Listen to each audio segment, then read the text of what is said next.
ये प्रक्रिया गतिमान है। आज लग रहा है कि बगल वाले कमरे में नहीं है, मकान में नहीं है, अगले दिन उसमें भी दरारें आ जाएगी। लगातार ये प्रक्रिया लगातार बढ़ रही है। हमारे कर्मचारी फिर भी लगे हुए हैं। अगर अनुमान लगाएं तो लगभग ये 1000 भी हो सकता है।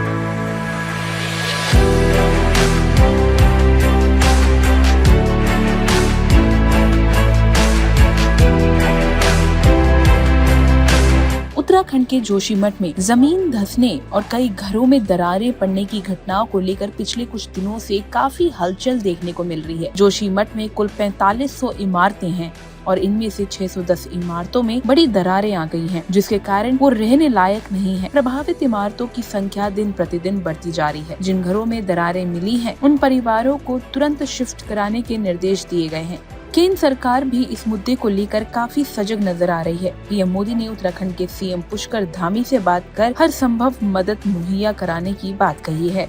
जोशीमठ नगर पालिका के अध्यक्ष शैलेंद्र पवार हमारे साथ में। शैलेंद्र जी, कुल कितने घरों में दरार आई है अब तक जोशीमठ में? जो हमारे द्वारा सर्वेक्षण किया जाए नगर पालिका के द्वारा, लगभग 600 से 700 के लगभग मकानों में दरारें आ चुकी हैं। ये प्रक्रिया गतिमान है। आज लग रहा है कि बगल वाले कमरे में नहीं है, मकान में नहीं है, अगले दिन उसमें भी दरारें आ जाएगी। लगातार ये प्रक्रिया लगातार बढ़ रही है। हमारे कर्मचारी फिर भी लगे हुए हैं। अगर अनुमान लगाएं तो लगभग ये 1000 भी हो सकता है। मेन वजह क्या लगती है जो दरारें आ रही है? ऐसा क्यों हो रहा है आखिरकार? क्योंकि 1 वर्ष पूर्व भी यहाँ पर वो दशा की प्रक्रिया चालू हुई थी। इसी नवंबर के महीने में हुई थी वो प्रक्रिया चालू। जिस वार्ड में अभी हम खड़े हैं, इसी वार्ड में गांधीनगर वार्ड इसको कहते हैं। लगभग 1 वर्ष पूर्व इसमें लगभग 50-60 मकान बहुत तेजी से दरारें आई, बहुत तेजी धसा हुआ है। उसके बाद 1 वर्ष के बाद इसी वर्ष फिर नवंबर के महीने में पुनः जोशीमठ के दूसरे क्षेत्र में भी दरारें आना शुरू हुई हैं। लगभग अभी तो 1 हफ्ता 10 दिन पहले जोशीमठ की जो तलहटी है उसके नीचे से पानी के 2-3 नए स्रोत निकले हैं। बहुत 10, 15, 20 इंच का पानी का वहाँ स्रोत निकले हैं। जगह जगह स्रोत निकले हैं।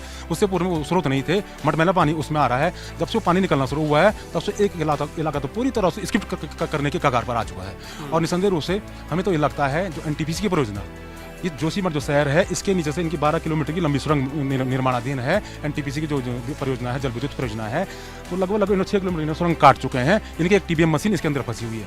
लगभग 10 वर्षों टीबीएम वहाँ फंसी हुई है। उस टीबीएम को निकालने का प्रयास इनके द्वारा विगत 7-8 वर्षों किया जा रहा है। मुझे लगता है कहीं ना कहीं इन्होंने अगर छेड़खानी की है, जिसकी वजह से जोशीमठ का जो पानी जो अंदर का सोर्स था वो फूट करके निकल गया है। एनटीपीसी कहीं ना कहीं इसके वो दशाव की जिम्मेदार है। अभी तो चूंकि तात्कालिक रूप से मैं यही कह सकता हूँ कि जो लोगों को बचाने के लिए और लोगों की जो किसी प्रकार का नुकसान ना हो उसके लिए हम लोग काम कर रहे हैं। अभी सभी राजनीतिक दलों के लोगों ने भी यहाँ पर सबसे बात हुई है। सभी ने कहा है कि हम लोग मिलजुल कर और इस आपदा के समय में काम करेंगे। और कुछ तात्कालिक चीज़ें हैं जिस पर हम लोग काम कर रहे हैं। हमारे सभी अधिकारीगण भी लगे हैं और जनप्रतिनिधि भी लगे हैं।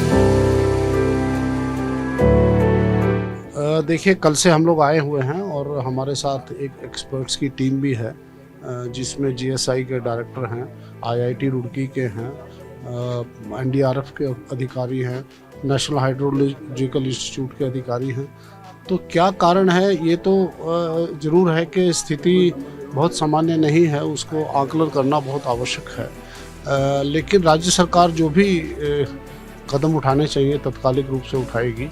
विशेषज्ञ जो हमारे पास आए हैं वो इस समय लगे हैं और वो जल्दी से अपना अध्ययन करके हमें बताएंगे, क्योंकि ये तो बात एक निकल के आई है कि कहीं अंडरग्राउंड या कोई ना कोई वाटर का चैनल निकल रहा है, लेकिन उसका स्रोत क्या है, उसको रोकने के क्या उपाय करना है, तो ये एक व्यवस्था है। दूसरा जो मैं बताना चाहूँगा, जहाँ तक आपदा की स्थिति है उससे निपटने के लिए हमें पूरी तैयारी है और लोगों को हर संभव जो भी सहायता होगी वो उपलब्ध कराई जाएगी। मैं ये जानना चाहता हूँ, इस वक्त हम जहाँ पर खड़े हैं, क्या इसके नीचे से आप लोग को शक है कोई अंडरग्राउंड वाटर चैनल जा रहा है? जो लोगों से बात हो रही है, अभी तो बहुत वैज्ञानिक बात नहीं कह सकते, जो लोगों से बातें हो रही हैं उससे ये निकल रहा है कोई इस तरह के कुछ इरप्शंस पानी के नज़र आ रहे हैं। लेकिन जो हमने नीचे जाकर देखा है, जहाँ से ये पानी निकल रहा है जेपी के नीचे,